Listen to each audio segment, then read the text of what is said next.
नमस्कार मित्रों, मैं हूं आचार्य पंकज शास्त्री। इस वीडियो को देख रहे सभी दर्शकों का मैं हार्दिक स्वागत करता हूं।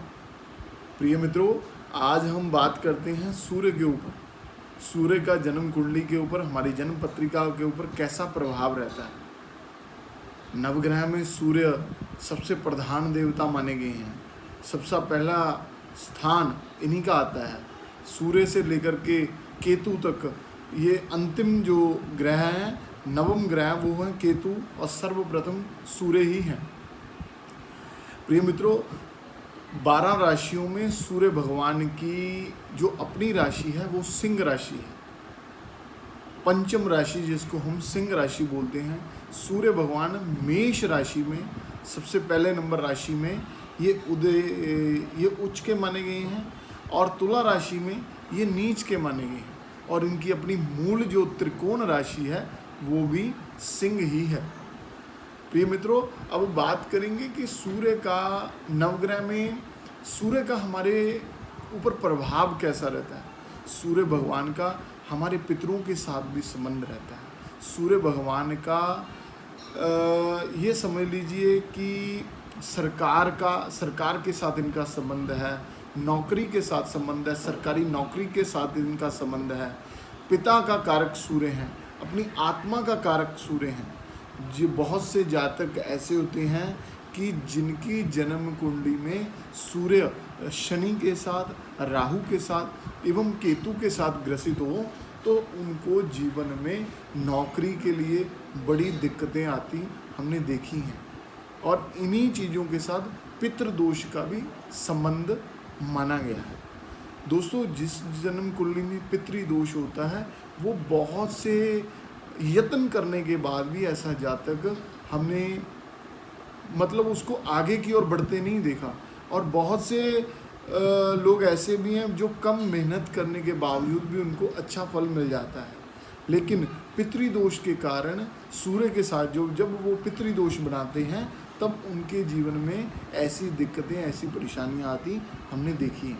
आप अभी हम सभी को पता है कि अभी सूर्य ग्रहण निकला है, तो कंकण सूर्य ग्रहण था।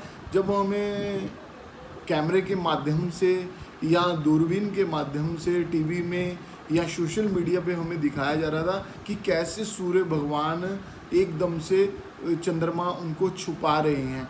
और हम वास्तविक रूप से भी देख रहे हैं कि वातावरण में कैसा अंधेरा छा रहा था। तो इन्हीं चीज़ों के साथ यदि सूर्य भगवान आपके शनि के साथ, केतु के साथ और राहु के साथ और शुक्र के साथ इनका संबंध है तो आपके जीवन में भी अंधेरा जरूर छा रहा है। आपकी जन्म कुंडली में आपका उदय नहीं हो रहा। तो इस चीज़ को आप सर्वप्रथम अपनी जन्म पत्रिका में चेक कीजिए, ताकि आपकी जन्म पत्रिका में आप देखें कि सूर्य ऐसे पीड़ित अवस्था में तो नहीं। तो सबसे पहले आपको उस चीज़ का उपाय करना पड़ेगा। प्रिय मित्रों, सूर्य के जो मित्र कहे गए हैं वो चंद्रमा, मंगल, बृहस्पति ये कहे गए हैं। सूर्य के जो शत्रु हैं वो है शनि, शुक्र, राहु एवं केतु। सूर्य जिनके साथ समभाव रखती हैं वो हैं बुध। और जैसे मैंने आपको बताया कि मेष राशि में सूर्य उच्च के हैं, तुला राशि में सूर्य नीच के हैं और मूल त्रिकोण राशि जो इनकी है वो भी सिंह है और स्वराशि वो भी सिंह है। दोस्तों, सूर्य पूर्व दिशा के 4 दिशाएं मानी गई हैं, पूर्व, पश्चिम, उत्तर, दक्षिण। सूर्य पूर्व दिशा के स्वामी माने गए हैं। पूर्व दिशा में इनका सुबह के समय उदय होता है और पश्चिम में जाकर के अस्त हो जाते हैं जब अंधेरा छा जाता है।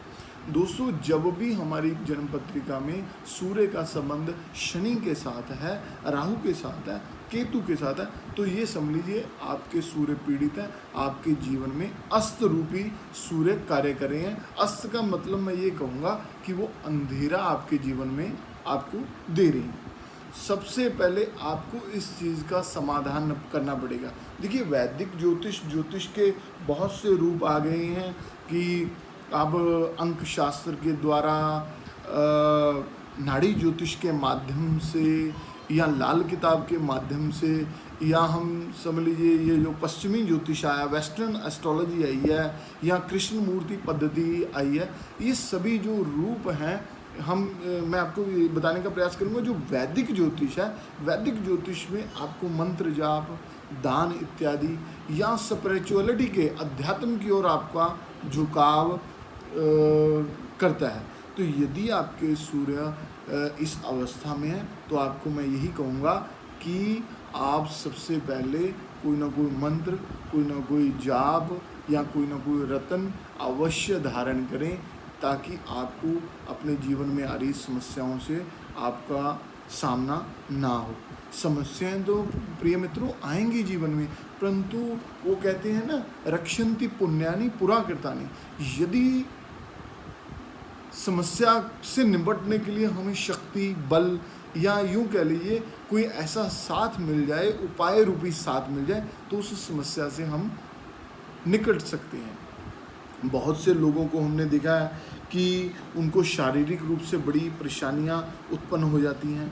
सूर्य का यदि शनि के साथ संबंध हो जाता है, ऐसे लोगों को हमने देखा है कि उनके पिता को या उनके दादा को या उनके बड़े बुजुर्ग को हृदय का रोग रहता है, या हड्डियां टूटने की बड़ी परेशानी, हड्डियों में भी दिक्कत रहने की संभावनाएं बनती हैं। सूर्य यदि छठे भाव में बैठे हैं किसी भी पीड़ित के साथ, तो ऐसे व्यक्ति को सरकार से, जो समझ लीजिए सरकारी विभागों से, या इनसे बड़ी दिक्कत रहेगी, कोर्ट कचहरी के माध्यम से उनको बड़ी दिक्कत रहेगी, या डिपार्टमेंटल उसके ऊपर कोई ना कोई इंक्वायरी चलती रहेगी। यदि वहाँ पे सूर्य के साथ शनि है तो आप ये समझ लीजिए कि ऐसा जातक बहुत सी परेशानियों का झमेला अपने सर पे ऊपर लेकर के बैठा है। उनको हड्डियों की, उनको ऑर्थो के रिलेटेड कोई ना कोई दिक्कत ये बनी रहती है।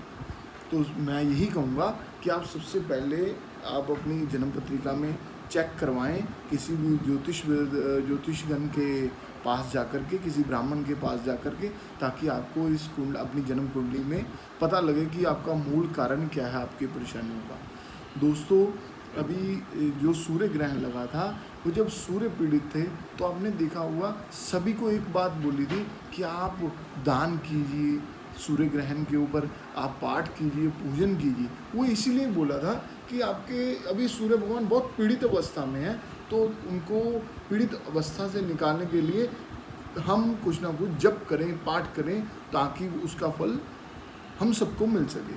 तो वैसे ही उसी की बलिभांति जन्म कुंडली में भी सूर्य ऐसी ग्रहण अवस्था में बनाते हैं, ताकि हम उसका पाठ, उसका पूजन हम करें, ताकि हमें फल प्राप्त हो। दोस्तों, आदित्य, यदि आपकी जन्म पत्रिका में सूर्य की ऐसी स्थिति है, तो सबसे पहले आपको आदित्य हृदय स्तोत्र का जप करना चाहिए, गायत्री मंत्र का पाठ करना चाहिए।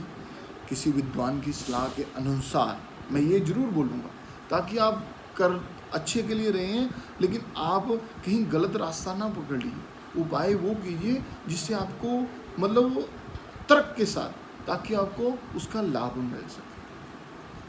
तो इन्हीं बातों के साथ आप अपनी जन्म पत्रिका खोलिए, अपनी डेट ऑफ बर्थ हमें भी भेज सकते हैं। अपनी लगन कुंडली की, आप लगन कुंडली को देखिए, उसमें क्या स्थिति है सूर्य की, तो उसके बाद में आपको खुद ब खुद पता लग जाएगा। जीवन में बहुत से लोग ऐसी अवस्था में मानसिक रोगी भी हो जाते हैं सूर्य की वजह से। पिता सुख नहीं मिलता, पिता के द्वारा संपत्ति नहीं मिलती, पिता के साथ तनाव रहता है, पिता पुत्र एक घर में रहते हैं तो उनका तनाव रहता है, पिता पुत्र एक ही व्यापार में रहते हैं तो उनको तनाव रहता है। तो ऐसी अवस्थाएं दोस्तों हमने नहीं देखनी। मैं आशा करता हूं कि आपको ये वीडियो अच्छी लगेगी और इस वीडियो के माध्यम से आपका बहुत सा लाभ हो। इन्हीं शब्दों के साथ मैं आज को आप सभी से विदा लेता हूं। नमस्कार, जय माता दी।